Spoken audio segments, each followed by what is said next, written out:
Married at First Sight, Season 16, Episode 7 review. This is Couples Couch with Pat. And I'm Cam.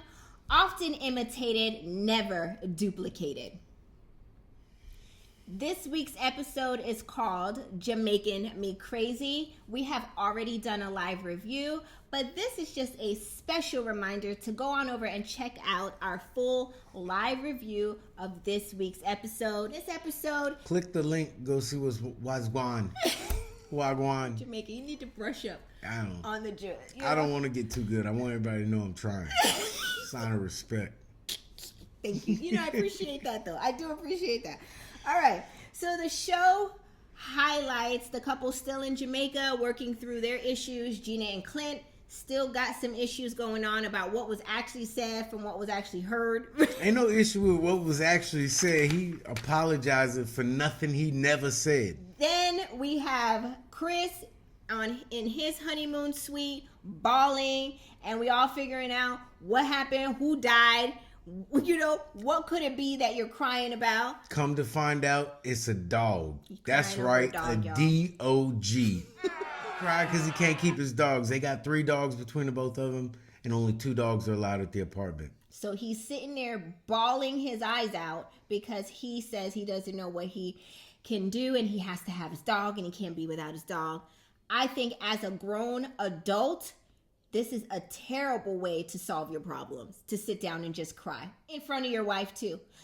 Nicole is the MVP to me in this scene because she does what an adult should do, is take care of business, and she figures out what needs to be done, and they do figure out a dog schedule. A dog switch in, switch out schedule. So yeah, I'm going to need Chris to get it together. Good for her for taking the world on her shoulders. Next, we see the couples move into their shared apartment, right? Yeah. Jasmine and Eris being bossy, telling her what you ain't gonna do and what you is gonna do and what I'm gonna have and what you ain't gonna have and what I can touch and what you can't touch. And Eris also does magic in this episode. What does he do? He turns a 4 into a 7 when asked to rate his wife. Last but not least in this episode, we see the couples go and visit each other's houses, and then we kind of get a sneak peek into what their life really looks like. We see that all Mac owns is 7 pairs of shirts and a toothbrush and a comb. And we see Don very upset about this. Yeah, we go back to Mac's best friend's parents' house where he's staying in the basement, and we've come to find out Mac got less personal items than I had in Afghanistan. And that was a high-level, spaceship-level overview of what happened in this week's episode.